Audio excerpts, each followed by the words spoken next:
Hi everybody, this is Czapnik from the Jewish Learning Exchange. I hope you and yours are well. We continue to pray for the situation in Israel. May God protect the Jewish people wherever they are in the world and bring the hostages home soon. This week's Torah portion is Parshas Mitzorah.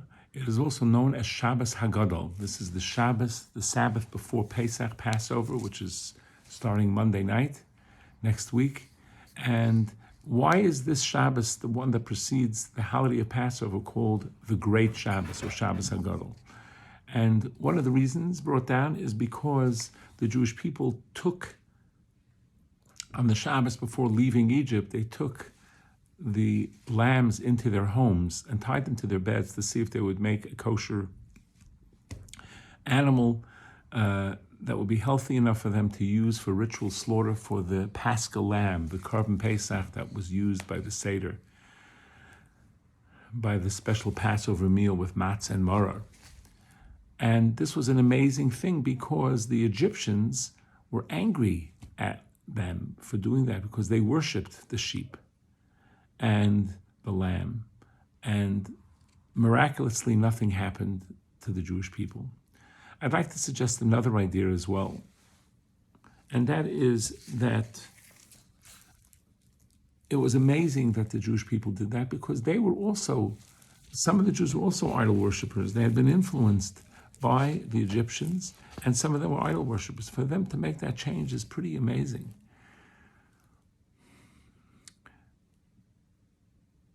So we're going to talk about how we can achieve greatness, not only the Shabbos, about that the miracles about they were saved from the Egyptians, but a great Shabbos for us as well.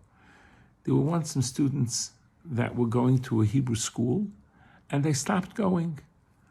And the parents were upset. They wanted them to go, and they were brought to the Lubavitcher Rebbe of blessed memory, and he asked them, "Why aren't you going?" And they told him, "Because none of our friends are going, so why should we go?" Each one said the same thing. So he asked them, "Who's some great Jewish heroes that you learned about?" And one of them said, Noah, the one who saved the world with the flood, by the flood. Another one said, Avram. And the Lubavitcher Rebbe said to them, "Do you realize that if Noah would have gone along with all of his neighbors, the world wouldn't have been saved? Everybody was acting in an immoral manner and stealing and doing terrible things.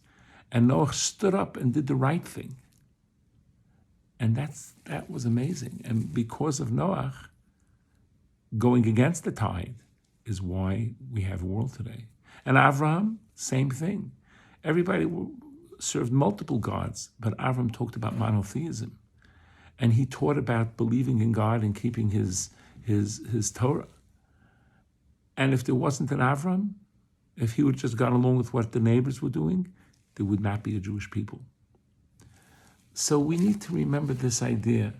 And after October 7th, that's something that became, many Jews woke up and realized, and I have the pleasure and honor of knowing many people that were touched by October 7th and realized things can't be the same.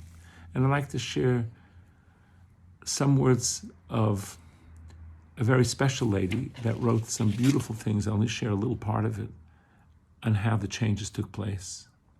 And she said, October 7th was a dividing line between my lifelong slumber and secularism and my current strong Jewish consciousness. Jewish hatred exposes the futility of assimilation, a pretense that has been conditioned into us for generations.